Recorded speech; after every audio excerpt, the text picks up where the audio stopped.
तो हमने theory of demand पढ़ना स्टार्ट किया था और इसमें हम काफी कुछ पढ़ चुके थे। मैं आपको वेरिएशन पढ़ा रहा था जिसमें आपको मैंने दो बातें बताई थी। अगर प्राइस की वजह से होगा तो it is called as movement, और अगर अदर फैक्टर्स की वजह से होगा तो स्विफ्ट बोलेंगे, शिफ्ट बोलेंगे। स्विफ्ट तो मारुति की गाड़ी का नाम है। मूवमेंट के केस में दो फिनोमेना चलते हैं। प्राइस के कम होने पे क्वांटिटी को बढ़ना इज एक्सपेंशन और एक्सटेंशन, और प्राइस के बढ़ने पे क्वांटिटी का कम होना it is contraction. Other factors price से लेना देना नहीं है, बट आपकी क्वांटिटी बढ़ रही है इट इज इंक्रीज, और क्वांटिटी घट रही तो इट इज डिक्रीज। ये बातें सबको समझ में आ गई थी। चलिए, तो ये डिटर्मिनेंट्स वगैरह सब हो चुका था। ये जो ग्राफ हमने स्किप किए थे सीक्वेंस में, अब ये हमको काम आएंगे सारे के सारे। Ready everybody? चलिए, तो let's start quickly to this. तो यहाँ पे हम लैंड कर चुके थे। यहां तक सबको बातें समझ में आ गई थी? तो अदर फैक्टर्स में मैं चाहूंगा कि लोग थोड़ा सा कंटेंट नोटिफाई करें। यहां पे अदर फैक्टर्स में आप लिख दें PR, T, Y, YD, CS dot dot dot. Be quick to this. तो मैंने आपको डिटर्मिनेंट्स ऑफ डिमांड जब पढ़ाया था उसी के बेसिस पे क्लासिफिकेशन बताया था। प्राइस की वजह से होगा तो phenomena is known as movement along, एक ही डिमांड कर्व पे ऊपर नीचे जाएंगे। क्वांटिटी बढ़ेगी प्राइस के गिरने से तो एक्सटेंशन, और क्वांटिटी घटेगी प्राइस के बढ़ने से तो कॉन्ट्रैक्शन।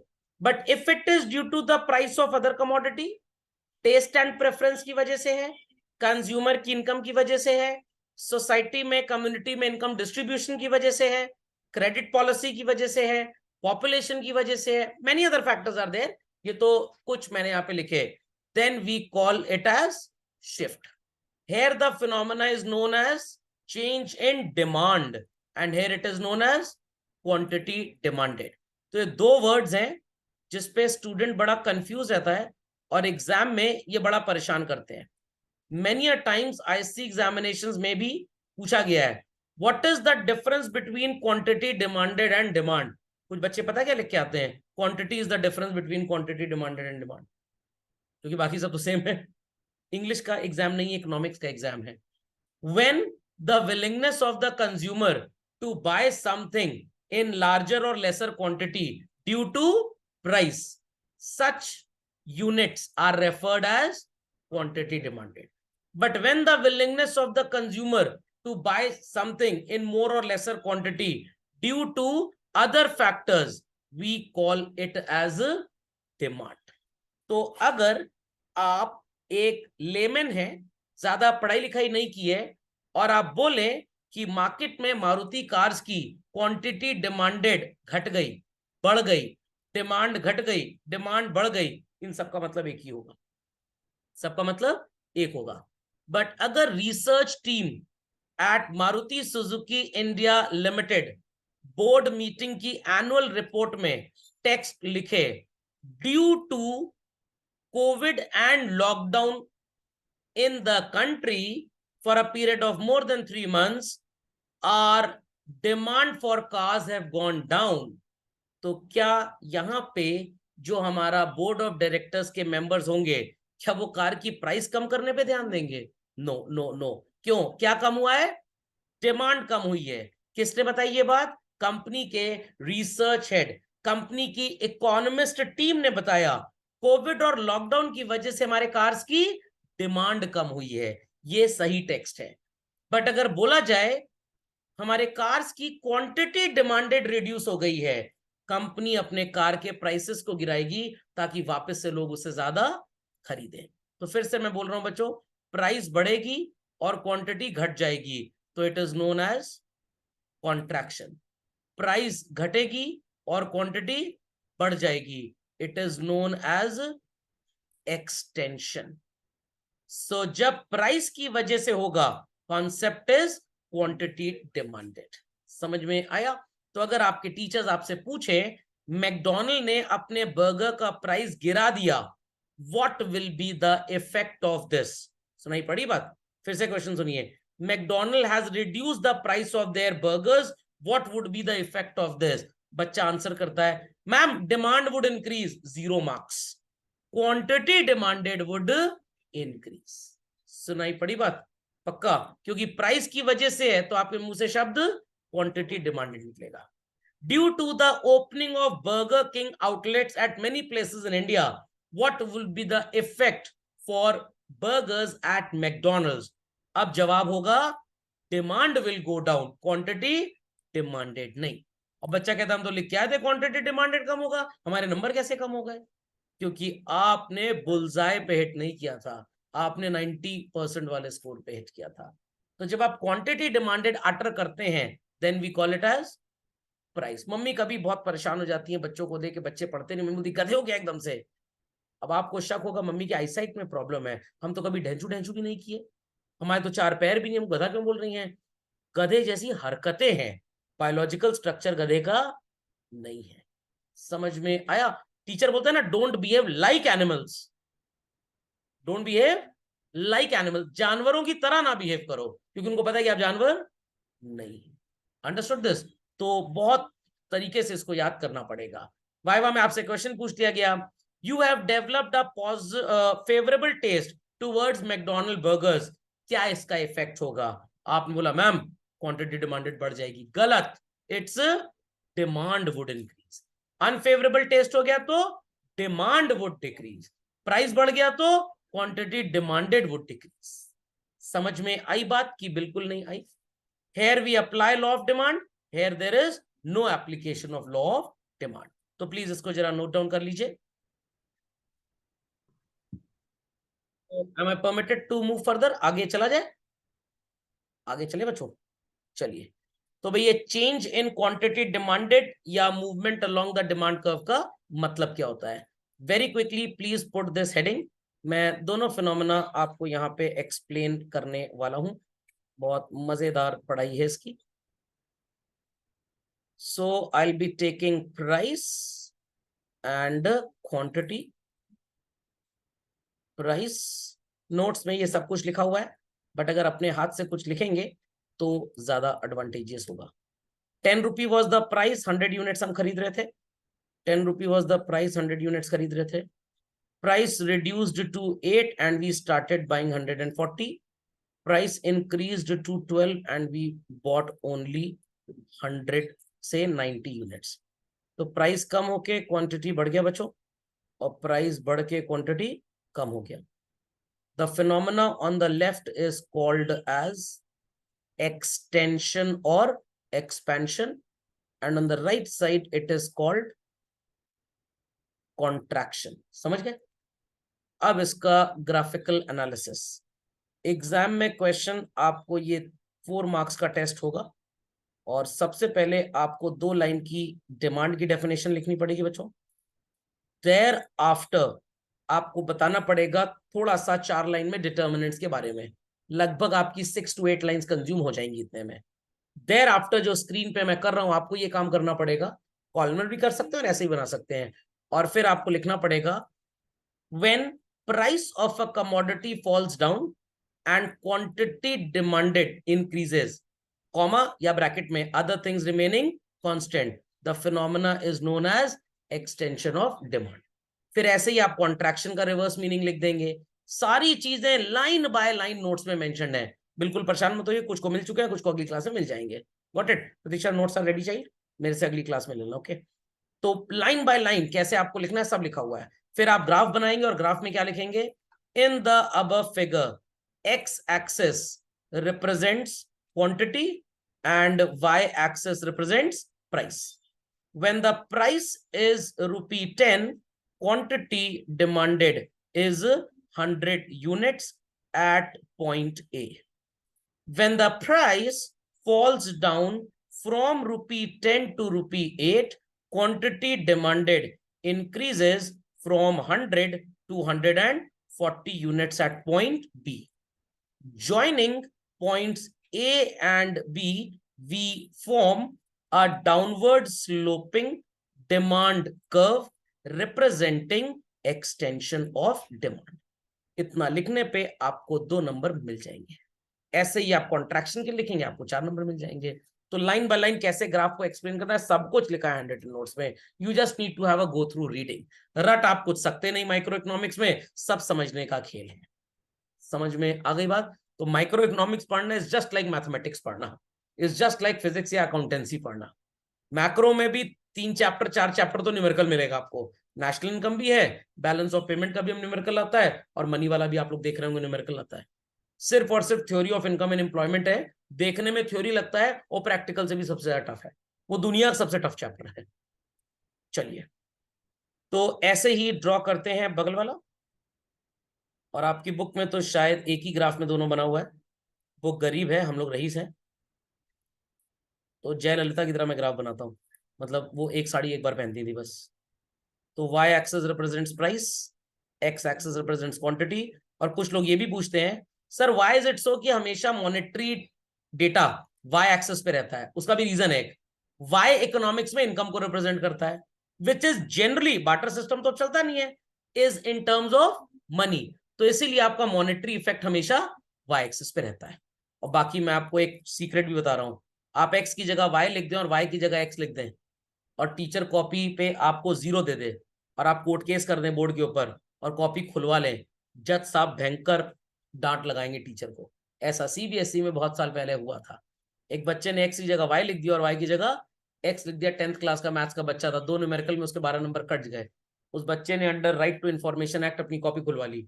जज साहब ने बोला कि कौन सी दुनिया की किताब में लिखा है कि इसको एक्स ही बोलना है और वर्टिकल को वाई ही बोलना है। There was no answer by anybody, the child was awarded marks. चलिए खैर, so the price is ₹10 and quantity demanded is 100 at point A। बस मेरी स्केचिंग देखिएगा आप, प्राइस बढ़ के हो गई बच्चों 12 और क्वांटिटी घट के क्या हो गई 90। Please let me know, right side वाले ग्राफ में जो बी पॉइंट है वो बाद में तो प्लॉट हुआ और वो ऊपर की तरफ प्लॉट हुआ, यस और नो? हाँ, तो ये बेसिकली उल्टा जाएगा। थोड़ा सा इसको ठीक से बना लेते हैं। तो यहाँ पे भी बनाया जरूर हमने, बट ये नीचे से ऊपर की तरफ गया, ना कि ऊपर से नीचे की तरफ। तो this represents what children? Contraction, and this represents extension. तो ध्यान से मेरे को बताइए, did we form a new slope in any of these graphs? क्या नया स्लोप मिला हमें? एक ही था, ये नीचे की तरफ जा रहा है और ये ऊपर की तरफ। तो वो आपने स्लाइड किया होगा, वाटर पार्क में भी किया होगा। छोटा स्लाइड होता है तो पहले ऊपर से नीचे आते हैं, फिर वहीं से ऊपर चढ़ने लग जाते हैं। तो जब लैडर से चढ़े और स्लाइड से नीचे आए, क्या हो रहा है? एक्सटेंशन। और जब वही स्लाइड से ही अनपढ़ों की तरह ऊपर जाने लग गए, चोट लगने का खतरा नहीं, इट इज व्हाट? कॉन्ट्रैक्शन। समझ में आ गया? तो गार्ड को क्या बोलना चाहिए? Please don't do contraction, only do extension. मतलब सीढ़ी से चढ़ो, स्लाइड से उतरो, आगे स्लाइड से ऊपर जाने की जरूरत नहीं। वाटर पार्क में ऐसे बेवकूफ लोग बहुत करते हैं। तो गार्ड को तो इकोनॉमिक्स आती नहीं है, else he would be whistling only do extension don't do contraction. समझ गए बात को? चलिए अपडेट कर लीजिए फास्ट। और ये किसकी वजह से होता है ये भी सबको पता है बच्चों, it happens only and only due to price. तो लॉजिक क्या याद रखना है? प्राइस चेंज हो रहा है और क्वांटिटी बढ़ गई तो it is extension. Price change हो रहा है और क्वांटिटी घट गई, इट इज कॉन्ट्रैक्शन। समझ में आया? तो क्वांटिटी का घटना प्राइस के चेंज से कॉन्ट्रैक्शन, और क्वांटिटी का बढ़ना प्राइस के चेंज से is extension. Be quick to this. चलो, सो लेट्स कंटिन्यू फर्दर। ये बातें सबको समझ में आ गई, एक्सटेंशन कॉन्ट्रैक्शन क्या होता है। तो यहाँ पे एक मैंने छोटा सा कोडवर्ड लिखा हुआ है, अदर थिंग्स रिमेनिंग सेम। ये कौन सी अदर थिंग्स हैं? ये राइसेस, ये चावल कौन सा है? Price of related commodity, income of the consumer, consumers so called income की बात कर सकते हैं, और ई से it is expectation regarding future prices, S से it is size of the population, और यहाँ पे जो आई है ये रिप्रेजेंट करेगा income distribution among different groups. तो वही फैक्टर्स हैं जो अदर फैक्टर्स हैं। तो अदर थिंग्स रिमेनिंग कांस्टेंट, अगर प्राइस गिरने से क्वांटिटी बढ़ती है तो we call it as expansion और एक्सटेंशन, और प्राइस के बढ़ने से अगर क्वांटिटी गिर जाए बच्चों तो we call it as contraction. समझे बात को? पक्का? चलिए, तो ये ग्राफ ऑलरेडी हम बना चुके हैं, तो ग्राफ हम फिर से नहीं बनाएंगे। बस कुछ चीजें मैं आपको यहाँ पे बताना चाहता हूं, बिकॉज बड़ा ही प्यारा क्वेश्चन एग्जाम में पूछा जाता है।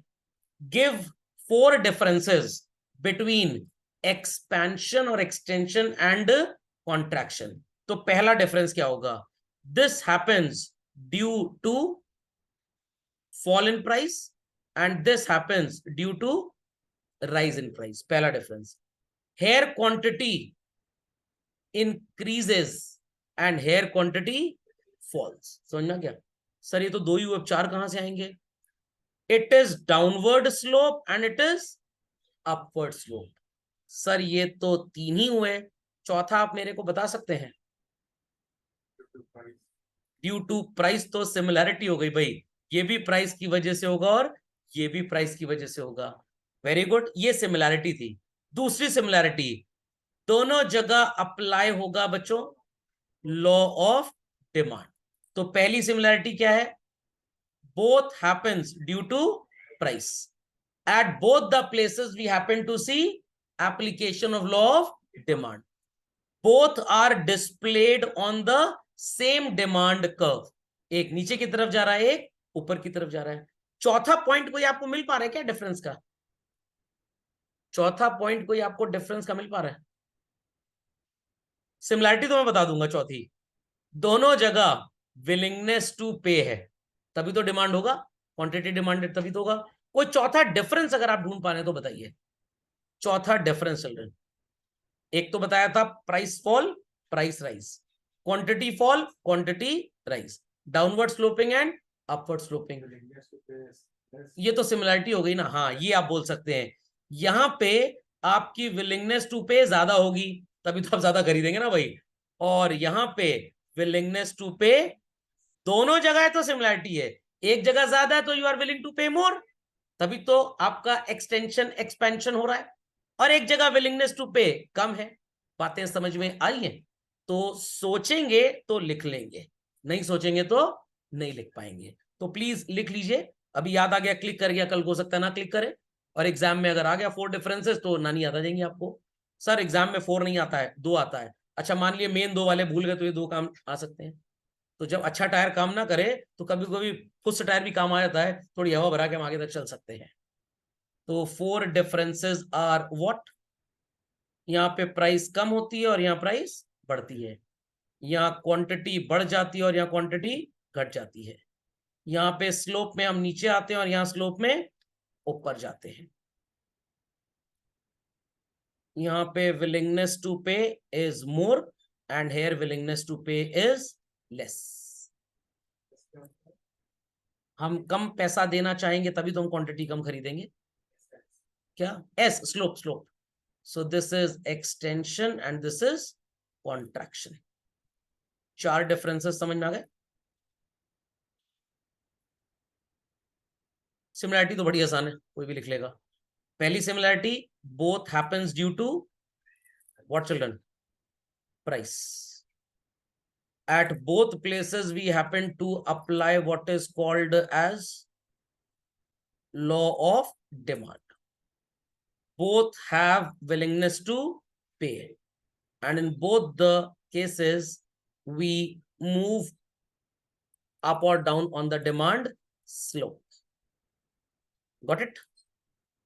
सबको समझ में आ गया? Be quick, be quick. So let's continue further with the next phenomena titled as what children? Change in demand. इसका थोड़ा सा कॉम्पोजिशन मैंने आपको लास्ट क्लास में लिखवाया था शायद। चलिए, on a new page put a new heading in your copies, or if you have space you can put it on the same page. Price, और सबसे बड़ा जोक ऑफ द डे ये होता है इसको पढ़ाते टाइम, एक बार टीचर बोलता है कि ये प्राइस की वजह से नहीं होता और फिर प्राइस को ले लेता है। क्यों? ये दिखाने के लिए कि देखिए हम प्राइस को चेंज नहीं करेंगे तब भी क्वांटिटी चेंज हो रही है। अब फेवरेबल टेस्ट के लिए मुंह तो खोल के दिखाएंगे नहीं आप एग्जाम्पल में। What it clear? तो उस तरीके से पढ़ाना प्रैक्टिकली इम्पॉसिबल है। चलो, very simple very simple. Commodity बच्चों 10 रुपए की है, we are buying 100 units. Commodity 10 रुपए की है, वी आर बाइंग 100 यूनिट्स। अभी भी प्राइस 10 है बट वी आर बाइंग 140। तो it is same price more quantity. ऐसा क्यों हो रहा है सर? ऐसा होने के पीछे मल्टीपल रीजंस हैं। क्या मल्टीपल रीजंस हो सकते हैं? इसका सब्स्टिट्यूट बड़ा महंगा है, ये 10 रुपए में सस्ता लग रहा है, तो वी आर बाइंग दिस। समझना क्या? Price of so called related commodity. Income consumer की बढ़ गई, ही और she is able to afford this, तो खरीद रहे हैं। गरीब लोगों की भी कमाई का जरिया बढ़ चुका है, इनकम डिस्ट्रीब्यूशन, तो वो भी इसको खरीद रहे हैं। टेस्ट एंड प्रेफरेंस फेवरेबल है, तो भी हम इसको खरीद रहे हैं। फंडामेंटल लॉजिक इज क्लियर और नॉट? पक्का? देर आफ्टर क्रेडिट फैसिलिटी मिलने लग गई, तो खरीद रहे हैं। एंड कंट्री में पॉपुलेशन बढ़ गया, तो हम इसको खरीद रहे हैं। तो due to all these factors children, we happen to buy same price पे ज्यादा से ज्यादा क्वांटिटी। सो बच्चों, this phenomena is known as what? Increase। फिर से सुनिएगा मेरी बात को। प्राइस अभी भी 10 है, but we are buying only 90। Same price less quantity. Sir ऐसा क्यों हुआ? इसका सब्स्टिट्यूट बड़ा सस्ता है, तो we are buying that more and this less, तो हम 90 खरीद रहे हैं। इनकम कम हो गई, गरीब हो गई, क्या करें, पैसे नहीं आ पा रहे हैं, रोने लग गए, we are buying it less.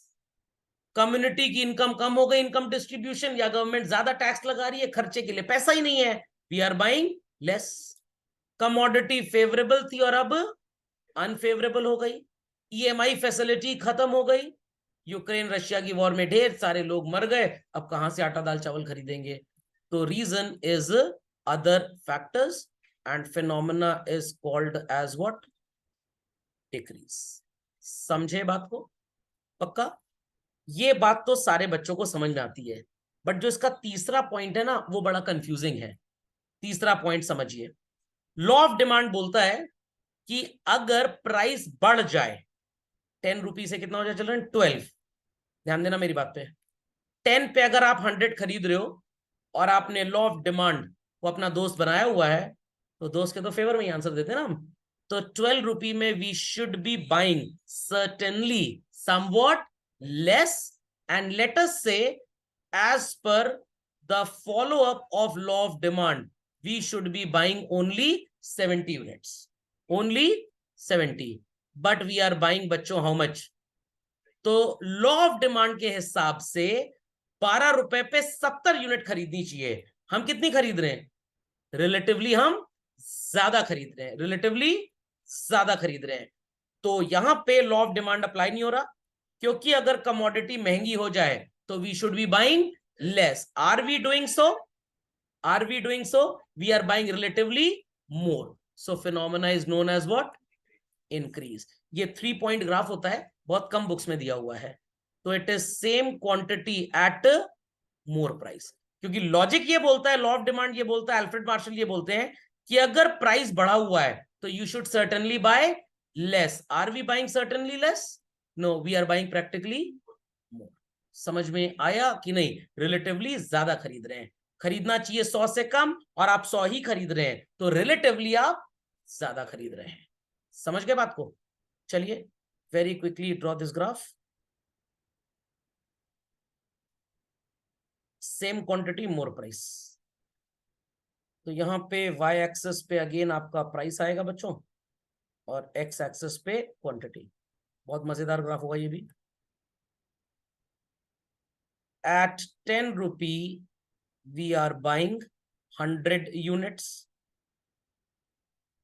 Still at 10 rupee we are buying 140। ध्यान दीजिएगा, 10 रुपी पे 100 यूनिट्स खरीद रहे हैं, पॉइंट ए चिल्ड्रन, और 10 पे ही 140 खरीद रहे हैं, इट इज पॉइंट बी। ये बात सबको समझ में आती है?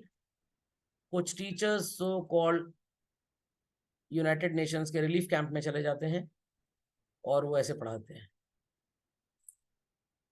कि यहाँ पे सब बच्चों को नजर आ गया कि 10 रुपी पे कितने यूनिट्स खरीदे जा रहे हैं? 100। 10 रुपी पे कितने खरीदे जा रहे हैं? 140। थोड़ा सा रिपेयर एंड मेंटेनेंस चाहिए इसको। 100 एंड 140, समझ गए। और टीचर बोलता है कि भाई ए से बी की तरफ जा रहा है, it represents what is called as increase. बच्चा भी ताली बजाता है, बंदर की तरह खुश हो जाता है। D D and D1 D1, समझ में आ गया? D1 D1 चलन समझ में आ गया? डैश डैश होता है ना। चले आगे। बट सर आपने ये तीसरा पॉइंट प्लॉट नहीं किया, तो मैंने बताया ना ये यूएनओ का रिलीफ कैंप वाला पढ़ाई है। अब रशिया यूक्रेन वॉर देखते हैं। प्राइस कितनी हो गई चिल्ड्रन? 12 रुपी। और आप यूनिट्स कितनी खरीदेंगे? अभी भी 100। तो इसकी प्लॉटिंग अब कैसे होगी? तो इसीलिए कह रहा हूं कि ये 2 पॉइंट ग्राफ कभी मत बनाइए, हमेशा आपको बनाना है 3 पॉइंट ग्राफ। तो कैसे बनेगा सर? 10 रुपी पे 100 यूनिट्स ली जा रही हैं, पॉइंट ए। 10 रुपी पे 140 ली जा रही है, पॉइंट बी। और 12 पे कितनी खरीदी जा रही है? 100, पॉइंट सी। तो पहला स्लोप, एक स्लोप आपका बनेगा कनेक्टिंग पॉइंट ओनली ए, जिसे आप क्या बोलेंगे? डी डी, दीदी नहीं। और दूसरा बनेगा children connecting point B and C. ये एक लाइन में आने के लिए काफी एफर्ट करना पड़ता है, चलिए आ ही गया। Got it? तो this is called as D1 and D1। तो ये जो आपको स्ट्रक्चर नजर आ रहा है, forward movement children, this forward movement is called as what? Increase. तो 2 पॉइंट वाला बनाना तो बहुत आसान है, 3 पॉइंट में नानी याद आ जाती है। समझ में आ गया? हो सकता है आपकी बुक में 2 पॉइंट ही लिखा हो, सिर्फ और सिर्फ ये दोनों। बट जब सीयूईटी का एग्जाम होगा या आपको एमसीक्यू पूछा जाएगा, तो आपसे क्वेश्चन आएगा, increase in demand is indicated through first option same price more quantity, second option same quantity more price, third option both A and B, and D none of these. तो आपका answer क्या होगा? Both A and B. और अगर आप यही पढ़ के जाएंगे सिर्फ एक, तो वहां पे आप गलत आंसर मार्क कराएंगे। समझ में आया? सीए फाउंडेशन में तो अब ऐसे भी क्वेश्चन आने वाले हैं इकोनॉमिक्स के पेपर में, या इवन आप किसी अच्छी यूनिवर्सिटी का जब पेपर अटेम्प्ट करेंगे, अगर वो सीयूटी में नहीं है, 2 ऑप्शन भी सही हो सकते हैं, तो आपको एमआर पे दोनों मार्क करने पड़ेंगे। तो इसलिए पूरा कॉन्सेप्ट पढ़ के जाइए, आप कुछ छोड़ने का अफोर्ड ही नहीं कर सकते। Be quick to this.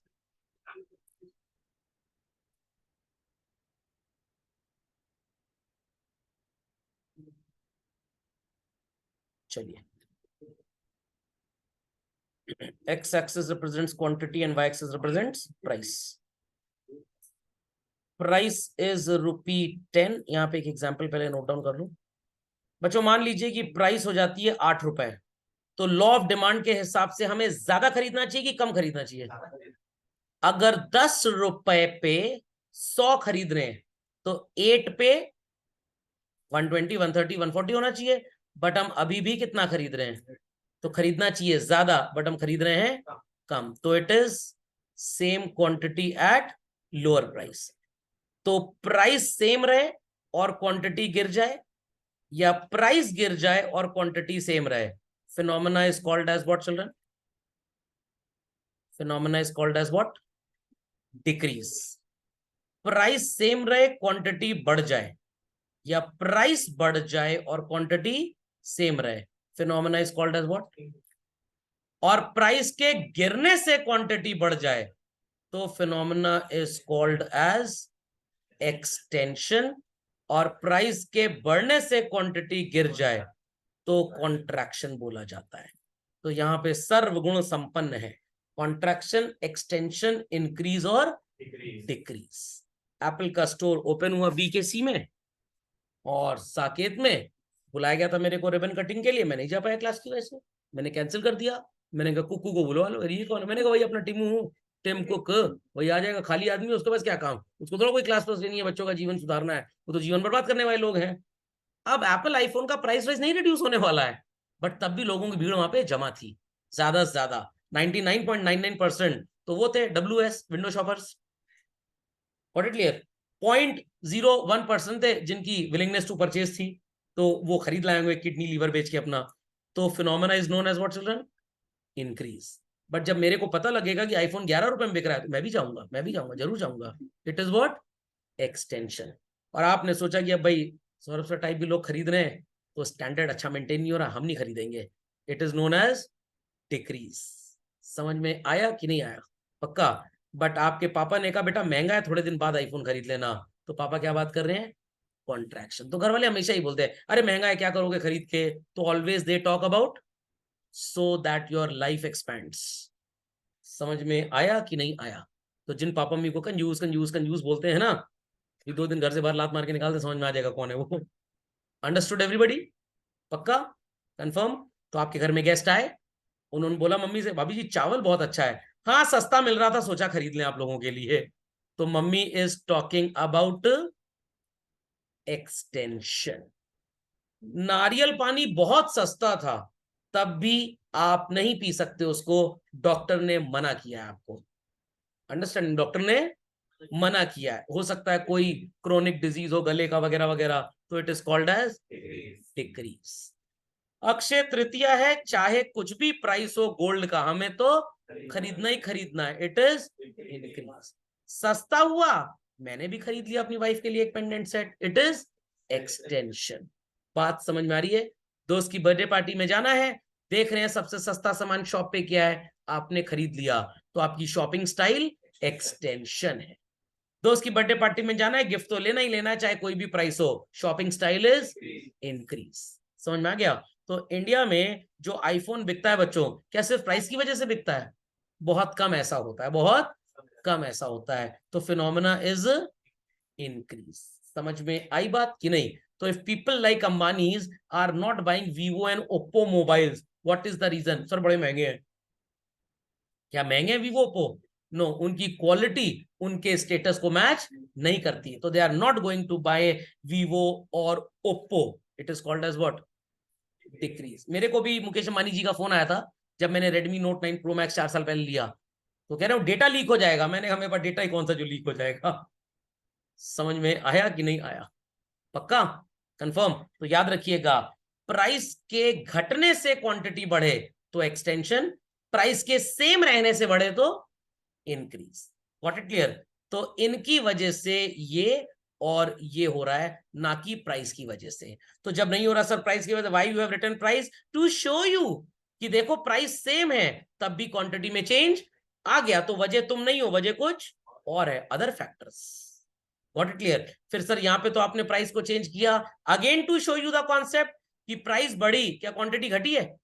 10 रुपए पे 100 थी तो 12 पे घट जानी चाहिए ना, घटी नहीं, उतनी है, तो प्राइस की वजह से नहीं है। तो प्राइस इसलिए लिखी जा रही है कि आपको पता लग जाए कि प्राइस की वजह से नहीं है। अब मैं टेस्ट एंड प्रेफरेंस तो यहां लिख नहीं सकता, पहले इतना मुंह करा तो अनफेवरेबल, इतना बड़ा मुंह कर लिया तो favourable taste, not possible basically.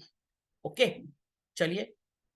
तो भाई दाम मार्केट में था 10 रुपी, एंड कितने यूनिट्स खरीदे जा रहे थे? 100। दाम अभी भी 10 है, and we are buying how many? 90। तो 10 रुपए पे 100 यूनिट खरीद रहे हैं, पॉइंट ए। 10 रुपए पे 90 यूनिट्स खरीद रहे हैं बच्चों, पॉइंट बी। प्राइस गिर के 8 रुपए हो गया, और हम वापस से 100 यूनिट्स खरीद रहे हैं, पॉइंट सी।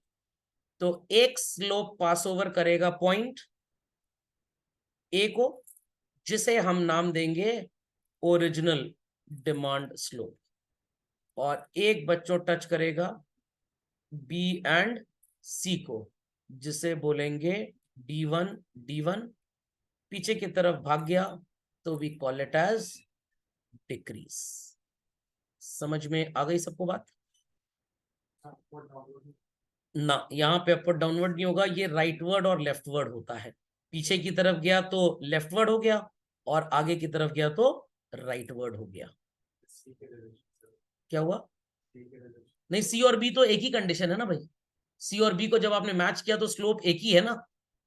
सी और बी को जब आपने मैच किया, हाँ, अगर सिर्फ आप इतना ही बोलो तो यहाँ पे तो वही बात हो गई, 10 रुपए पे 140 है तो 100 पे, सॉरी 12 पे 100, तो ये तो क्या दिखा रहा है? ना ना ना, ये दिखा रहा है contraction. What it clear? But phenomena ये पूरा है ना, फिनोमेना ये पूरा है। बात समझ में आई कि नहीं आई? हर रोता हुआ इंसान दुखी नहीं होता। जब शादी में विदाई में लड़की और लड़की के पिता रोते हैं तो वो खुशी का माहौल होता है। क्यों? क्यों खुशी का माहौल होता है? पैसा बच गया, अब ज्यादा पालना पोसना नहीं पड़ेगा आगे। समझ में आया? हर रेड सिग्नल डेंजर सिग्नल नहीं होता है, कभी कभी पढ़ाई में भी काम आ जाता है। लॉजिक समझा? तो ना खुशी, खुशी के आंसू है, मेरा खर्चा बचा जाओ। वो दुखी किसके लिए है? ससुराल वालों के लिए। हमारी चिड़िया तो गई, अब वहां वल्चर बनाओ कि गिद्ध बनाओ कि ईगल बनाओ, तुम समझो। समझ में आया कि नहीं? जोक सपाट। आप पूरे फिनोमेना को लेके चलेंगे, सिर्फ आप इतने फिनोमेना की बात अब अपनी लौना बना दीजिएगा, sir other things remaining constant. Got it? लिया? तो इकोनॉमिक्स पढ़ते पढ़ते इकोनॉमिस्ट नहीं बनना है, इकोनॉमिक्स पढ़ने के बाद इकोनॉमिक्स बनना है। ओके, चलिए अपडेट कर लीजिए। तो ये जो आगे पीछे जा रहा है, तो कभी भी आप गाड़ी से जा रहे हैं और स्पीड ब्रेकर आगे धाड़ धाड़ धाड़ करके उछल गए, तो क्या हुआ आपकी बॉडी में? शिफ्ट हुआ। आगे वाली सीट से पीछे वाली सीट में आए, पीछे वाली सीट से डिक्की में चले गए, डिक्की से बाहर चले गए, मूवमेंट चल रहा है। समझ में आया? कुछ बच्चों के पास घर में कार होगी जिसमें ऊपर से शीशा खुल जाता है, तो कुछ उसमें इलेक्ट्रिसिटी का और पानी का पाइप वाइप रख लेते हैं, व्हाट्सएप पे आता रहता है, तो आप उससे पॉप अप कर गए बाहर। समझ में आ गया? That is movement. फिर अंदर आ गए, तो बाहर निकले तो एक्सटेंशन, नीचे आए तो कॉन्ट्रैक्शन। अजय देवगन ने, शाहरुख खान ने दूसरी कार पे छलांग मार दिया आपने, तो इट इज शिफ्ट का फिनोमेना चल रहा है। प्लेयर्स मूवी आपने देखी होगी, एक ट्रेन से दूसरी ट्रेन पे गोल आता जाता है, क्या है? शिफ्ट का ही कॉन्सेप्ट था। मैंने ही पढ़ाया था उन लोगों को ये सब चीज, मूवी बना दी उन्होंने। Got it? ट्रेन में ऊपर नीचे आगे पीछे भागते रहते हैं, इट इज व्हाट? मूवमेंट का कॉन्सेप्ट है वो। समझ गए सब लोग? चलिए अपडेट करिए सुपर क्विकली। अब मैं एक एग्जांपल लेता हूं बच्चों। Price of related commodity. Pepsi का प्राइस 10 रुपए था, we are buying 100 units. Coke भी 10 की थी। पेप्सी अभी भी 10 की है, कोक 15 रुपए की हो चुकी है, तो ये पेप्सी जो है ये रिलेटिवली चीपर है, that's why we are buying more. समझ में आ गया? सर ये 12 रुपए की हो गई, आपको कम खरीदनी चाहिए थी, आप स्टिल अभी भी उतनी खरीद रहे हैं, फेवरेबल टेस्ट है हमारा इसके ऊपर। इनकम बढ़ गई इसलिए महंगा भी अफोर्ड कर ले रहे हैं। आर पीपल अंडरस्टैंडिंग और नॉट? तो एग्जाम में आपको डायरेक्ट क्वेश्चन पूछा जाए, इसकी possibility as of today negligible है। आपको एग्जाम में क्वेश्चन पूछा जाएगा, explain with the help of an illustrative example a phenomena where the commodity has favourable taste in the minds of consumer with diagrammatic representation. वो आपसे increase in demand ही पूछना चाह रहे हैं। आपको अपने आंसर को थोड़ा मॉड्यूलेट करना पड़ेगा। पहले डिमांड की डेफिनेशन जैसे मैंने बताई, फिर आप ये बनाएंगे और फिर ग्राफ बनाएंगे। तो आप इसको एक्सप्लेन कैसे करेंगे? Commodity was priced at ₹10 and consumer is willing to buy 100 units. Price being same, but due to the taste of the commodity being favorable for that consumer, its quantity demanded increases to 140 units. समझ में आ गई बात? पक्का? अब अगर यहीं पे आपसे पूछा जाए, explain the phenomena, what happens to the demand of a commodity when income of the consumer rises? When income of the consumer rises, even he is able to afford same quantity of a product at higher price. It means that income is not the restricting factor basically. तो ये थोड़ा सा modulation आपको अपने text में करना पड़ेगा, तभी आपको 99 और 100 मिलेगा। Plain and simple vanilla flavour छाप इंक्रीज समझा के आ गए, 6 में से 4 नंबर से ऊपर क्या 3 भी मिल जाए बहुत बड़ी बात है। इसीलिए नंबर कम और ज्यादा बच्चों को मिलते हैं। भाई लिख के तो हम भी आए, लिख के तो आप भी आए, बट आपने थीम अप्लाई कर दी थी जो क्वेश्चन में पूछी गई है, और हम डायरेक्ट लिख के चले आए। तो मेनी अ टाइम्स आपको आइसक्रीम खाना, डेजर्ट खाना बहुत पसंद है, बट वनीला फ्लेवर आपके पसंद का नहीं है, इसलिए आप नहीं खाते हैं, और 4 बात अलग सुनाते हैं जिसने पार्टी में आपको बुलाया। अंडरस्टैंडिंग और नॉट? ग्राफ कैसे समझाएंगे? When the price of a commodity is ₹10, quantity demanded is 100 units at point A. Price being same, quantity demanded increases to 140 units at point B. When the price increases from ₹10 to ₹12, quantity demanded is 100 units at point C. Across point B, a slope representing DD demand curve is formed.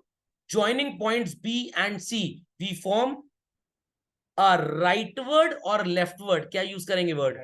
आगे किया ना, rightward moving और shifting demand curve D1 D1 representing what? Increase in demand. समझ में आ गया भाषा का ज्ञान कितना जरूरी है? पक्का?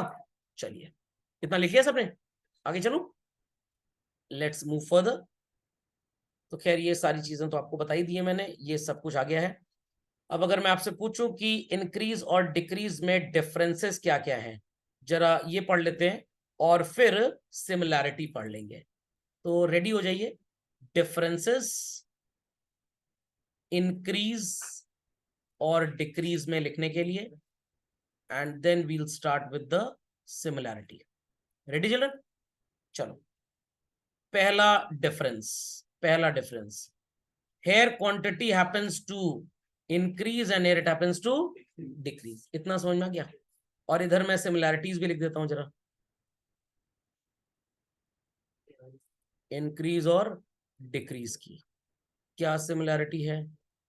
पहली सिमिलैरिटी कि दोनों में प्राइस से कोई भी मतलब नहीं है, दोनों जगह ऑफिस जाना है। ये क्या है सर? Other factors. समझ में आया कि नहीं आया? यहां पे जो स्लोप है ये टूवर्ड्स राइट होगा, और यहां पे जो स्लोप है ये टूवर्ड्स लेफ्ट हो जाएगा। समझ में आ गया? सिमिलरिटी क्या है? न्यू स्लोप डिमांड का दोनों जगह फॉर्म होता है। Understood everybody children? अंडरस्टूड? और कोई डिफरेंस और सिमिलरिटी आप मेरे को बता सकते हैं क्या? New slope of demand, new slope of demand दोनों में होता है, दोनों में नया स्लोप बनता है। लेफ्ट और राइट वर्ड मैंने यहाँ पे लिख दिया ऑलरेडी। और सोचिए, और सोचिए, कोई डिफरेंस या सिमिलरिटी बता पाए? सोचिए सोचिए। विलिंगनेस टू पे दोनों जगह है, तभी तो आप खरीदेंगे। विलिंगनेस टू पे दोनों जगह है। और सोचिए, यस, हाँ, लॉ ऑफ डिमांड एप्लीकेबल ही नहीं है। समझ में आ गया?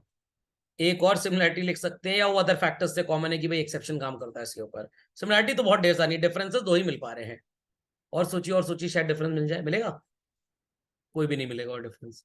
चलिए, ढूंढिए, अगर मिल जाए तो बता दीजिएगा। ठीक, चलिए, यहां पे आपकी विलिंगनेस टू परचेज बढ़ जाएगी, and here your willingness to purchase will go down. बस फ्लारी लैंग्वेज आपको आनी चाहिए। और सोचिए, शायद मिल जाए कुछ। और सोचिए, और सोचिए, और सोचिए। चलिए, कुछ आए ध्यान में तो बता दीजिएगा। ठीक, बस जी का कहना है same price more quantity, and here it is same price less quantity. Here it is same quantity and more price, here it is same quantity and less price. तो एक चीज को मोर रखना है और एक को लेस कर देना है, एक चीज को मोर रखना है और एक चीज को बढ़ा देना है। समझ में आ गया? प्राइस सेम है तो क्वांटिटी मोर, प्राइस मोर है तो क्वांटिटी सेम। तो एक सेम रहेगा, एक लेस और मोर हो जाएगा। SMPQ, SQMP, SPLQ, SQLP रटने की जरूरत नहीं है, कभी याद नहीं होगा आपको ये, बस ऐसे ही याद रखना है। एक चीज सेम, एक चीज मोर इंक्रीज के केस में, एक चीज सेम, एक चीज लेस डिक्रीज के केस में। तो जब क्वांटिटी सेम है, प्राइस को लेस कर दीजिए, डिक्रीज। क्वांटिटी लेस है, प्राइस को सेम कर दीजिए, डिक्रीज। कंफ्यूजिंग तो नहीं लग रहा है? पक्का लग रहा है? अरे सिंपल तो है। पहले आप प्राइस को सेम रखिए, अब मोर किसको करेंगे? ठीक है, अब आप क्वांटिटी को सेम रखिए, तो मोर किसको करेंगे? हो तो गया। फिर यहां पे आप प्राइस को सेम रखिए तो क्वांटिटी क्या करेंगे? लेस। अब आप क्वांटिटी को सेम रखिए तो लेस किसको करेंगे? Simple as that. हो गया? समझ में आ गया? तो बस ये चार चीजें याद रख लो, सब याद हो जाएगा। समझ में आ गया? एक चीज सेम, एक चीज मोर तो इंक्रीज, एक चीज सेम, एक चीज लेस तो डिक्रीज। प्राइस के बढ़ने से क्वांटिटी गिरी, कॉन्ट्रैक्शन। प्राइस के घटने से क्वांटिटी बढ़ी तो एक्सटेंशन। एकदम सिंपल है, एकदम सिंपल है। बस चार चीज याद होगी, सब याद हो जाएगा। Done all? सबने लिख लिया? Move further. चलिए, अब ये डिफरेंसेस हमको पढ़ाएंगे, हम ऑलरेडी पढ़ चुके हैं।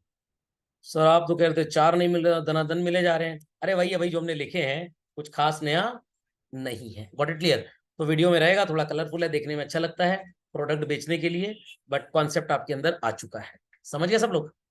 चलिए, तो this also we have done, तो कोई समय बर्बाद करने की जरूरत नहीं है। डिक्रीज और कॉन्ट्रैक्शन, बट सर हमने जो पढ़ा था वो इंक्रीज डिक्रीज कॉन्ट्रैक्शन एक्सटेंशन पढ़ा था, ये कॉन्ट्रास्ट है। ये डिक्रीज और कॉन्ट्रैक्शन का जिक्र कर रहा है, और इसके पहले वाला किसका जिक्र कर रहा था? इंक्रीज और एक्सपेंशन। ये तो और आसान है। इंक्रीज किसकी वजह से होगा? इंक्रीज किसकी वजह से होगा children? Increase due to other factors. But expansion किसकी वजह से होगा? प्राइस की वजह से। समझ में आ गया? यहां पे सो कॉल्ड मूवमेंट होगा और यहां पे शिफ्ट होगा। यहां पे प्राइस कांस्टेंट रहती है, यहां पे अदर फैक्टर्स। ये बड़ा आसान है पढ़ना, वो आपस वाले में ही प्रॉब्लम रहती है। ओके चलो, डिक्रीज और कॉन्ट्रैक्शन भी सबको क्लियर है। डिक्रीज किसकी वजह से होता है, किसकी वजह से होता है children? Other factors. Contraction price की वजह से। इसी कर्व में ऊपर चले जाएंगे और यहां पे उछल के पीछे आ जाएंगे। Understood this? Understood this? चलिए, तो ये ग्राफ तो आप बना चुके हैं, तो इसमें टाइम वेस्ट करने की जरूरत नहीं है। चलिए, पुट द नेक्स्ट हेडिंग। और बच्चे कहेंगे अरे सर ये तो पढ़ा है, फिर से क्यों पढ़ा रहे हैं? मैंने आपको बताया था ना कि जब मार्केट में दाम गिरेगा तो लोग ज्यादा खरीदेंगे। क्यों ऐसा होगा? अच्छा सर, किडनी और लीवर की बात कर रहे हैं, साइकोलॉजी की बात की जा रही है बच्चों। तो अभी तक इकोनॉमिक्स चल रहा था, अब साइकोलॉजी स्टार्ट हो गया है। तीन तरह से क्वेश्चन आता है। Why does demand curve slope downwards? तो मैं पहले आपको डिमांड कर्व स्लोप डाउनवर्ड्स का तो मतलब बता दूं, फिर आप मेरे सवालों का जवाब दे पाएंगे और अच्छे से। ये है बच्चों आपका डीडी डिमांड कर्व। अगर ये नीचे की तरफ आ रहा है तो ये क्या रिप्रेजेंट कर रहा है? बस आपसे पूछा जा रहा है कि क्यों डिमांड में एक्सटेंशन हुआ, क्यों लोग ज्यादा खरीदना चाहते हैं जब प्राइस कम हो जाती है? अरे सर बड़ा सिंपल है, सस्ता है। भाई सस्ता नहीं है, रीजन इज समथिंग एल्स। 10 रुपए में भी आपको एप्पल मिलेगा और 2 रुपए में भी एप्पल मिलेगा। 10 रुपए में मिलेगा तो आप 20 पीस खरीदेंगे, और 2 रुपए में मिलेगा तो 4000 पीस खरीदेंगे। वाई? सेटिस्फैक्शन का जिक्र हो रहा है। 2 रुपए में भी एप्पल उतना ही सेटिस्फैक्शन देगा जितना 10 रुपए में देगा। तो आप 10 रुपए खर्च करके अपना सेटिस्फैक्शन 5 टाइम्स कर सकते हैं। Why there is inverse relationship? तो एक ही क्वेश्चन को 3 अलग अलग तरीके से आपसे पूछा जा रहा है। क्वेश्चन कॉपी कर लीजिए, अगली क्लास में हम इसकी पढ़ाई स्टार्ट करेंगे। Got it? और जितना मैंने आपको अभी तक पढ़ा दिया है, इसका probably coming Sunday I take a test. तो इतना जरा आप रेडी कर लीजिएगा। अकाउंट्स का भी होगा, इकोनॉमिक्स का भी होगा, व्हाट्स द प्रॉब्लम? हाँ, अलग अलग टेस्ट पेपर मिलेगा। नहीं नहीं नहीं, ऐसा कुछ नहीं, मैं तो बोर्ड को रिकमेंडेशन भेजने वाला हूँ,